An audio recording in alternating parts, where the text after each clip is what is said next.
So last, Abayomi Arabambi, Apapa Lamidi, and Julius Abure. We be saying that they tell them they fight themselves, they get faction. They come, they accuse themselves, hey, you thief money, you know thief money. So last, now they don't merge to have a common enemy. And their common enemy is no other than the Obidient movement, and by extension, Peter Obi. If they tell us say these three people go later put head together to have a common enemy, una go believe them. No be Arabamba, Abayomi, and Papa Lamidi come out. Then tell us say Julius Abure na thief, the national chairman of the Labour Party.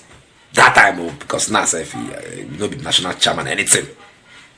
He's a self-imposed national chairman now. But that time, they tell us say he thief money, he sign money, he do this one, he do that one, he lacks integrity. They drag themselves waiting no good inside court. Okay, now what changed? Is Julius Abure no longer a thief? Now I don't team up now. At this time, I cannot call it critical. At this time, when I don't team up to have a common enemy, you want to say Obidients.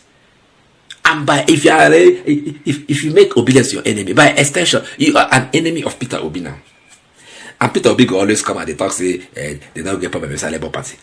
And whenever he comes out, they will still know that he is the leader of the party. Oh God, these people have connived against you. You could come and open your eye and find your way. The earlier, the better.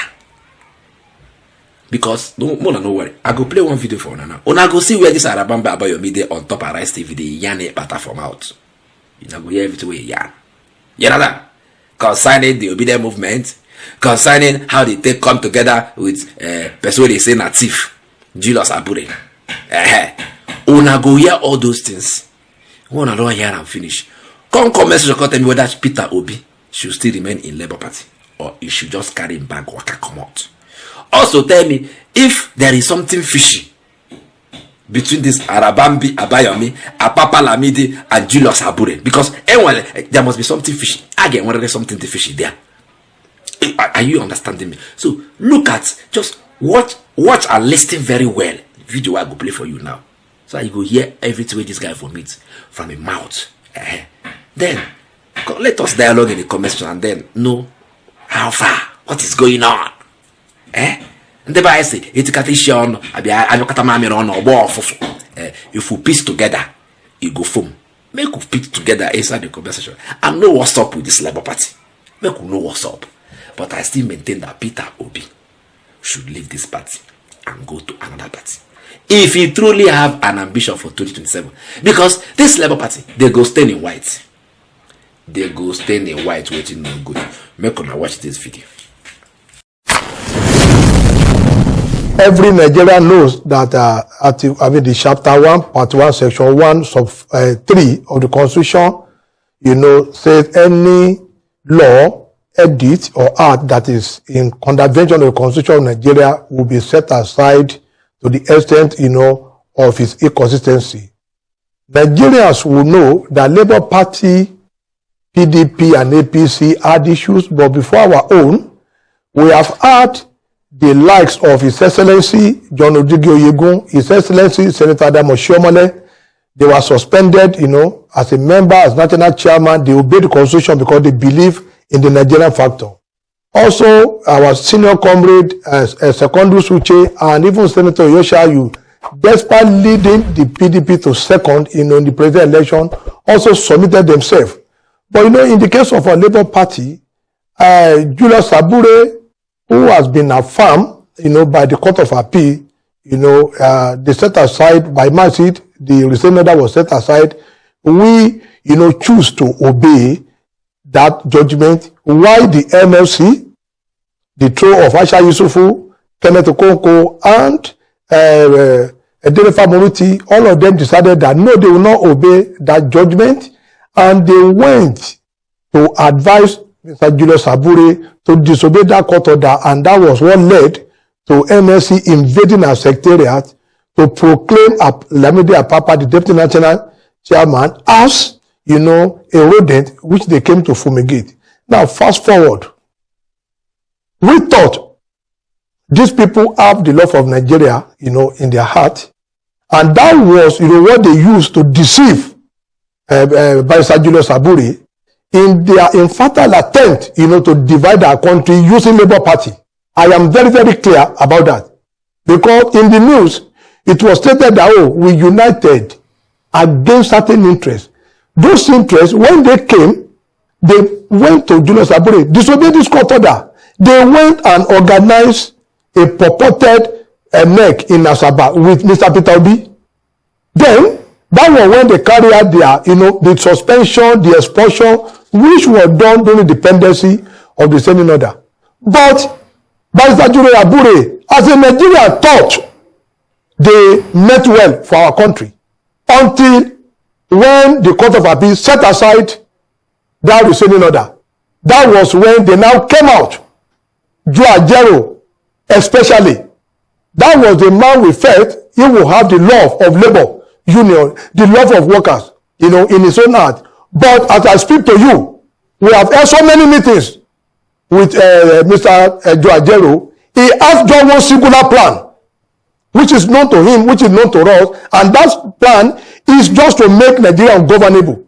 This was the reason why Abure beat a retreat, and he called a meeting that, it is very obvious, these were the people supporting me when there was a pendency, during the pendency of the restraining order. Now that the restraining order had been removed, they said I should go. And I told them there is another matter in the Supreme Court, because we found an appeal, a motion for execution in the Supreme Court, which is still pending, and we thought they ought to have obeyed that and not to do anything that will affect that rest. Because when there's a pending matter, everybody involved ought to respect what will be the judgment, whether for or against. But on their own, Joe Ajero now mobilizes some Nigerians to begin to disobey that same Court of Appeal order. These are the same people that said we procure the FCT High Court judgment.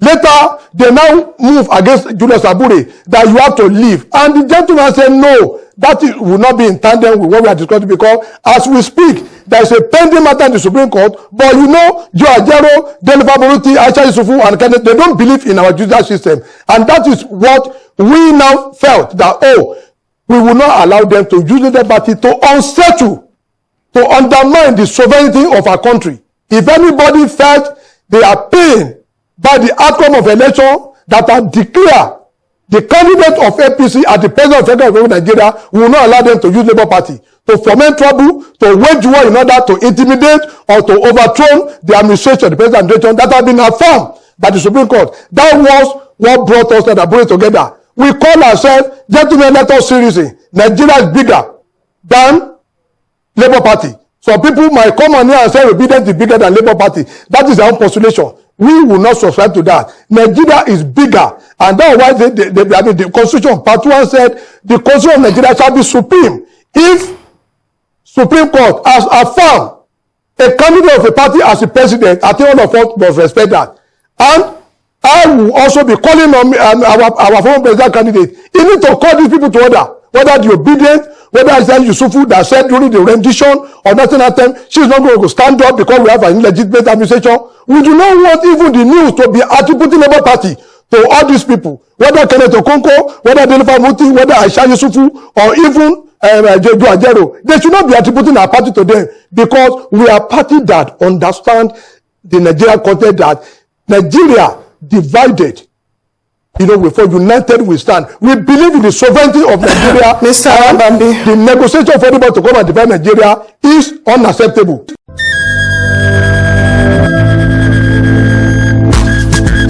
For centuries, the Ijele has been a revered masquerade in Igboland, a predominant tribe in southern Nigeria.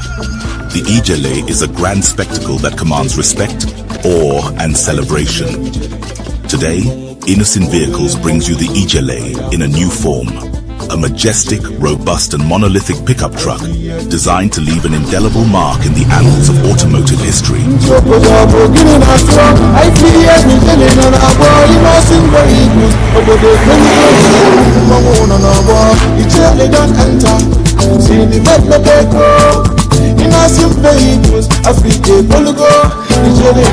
The Innocent Ijele is equipped with a powerful 3.0 L turbo engine and 4 WD to conquer any terrain with ease. Make way for the Innocent Ijele, innocent vehicle, the pride of African roads.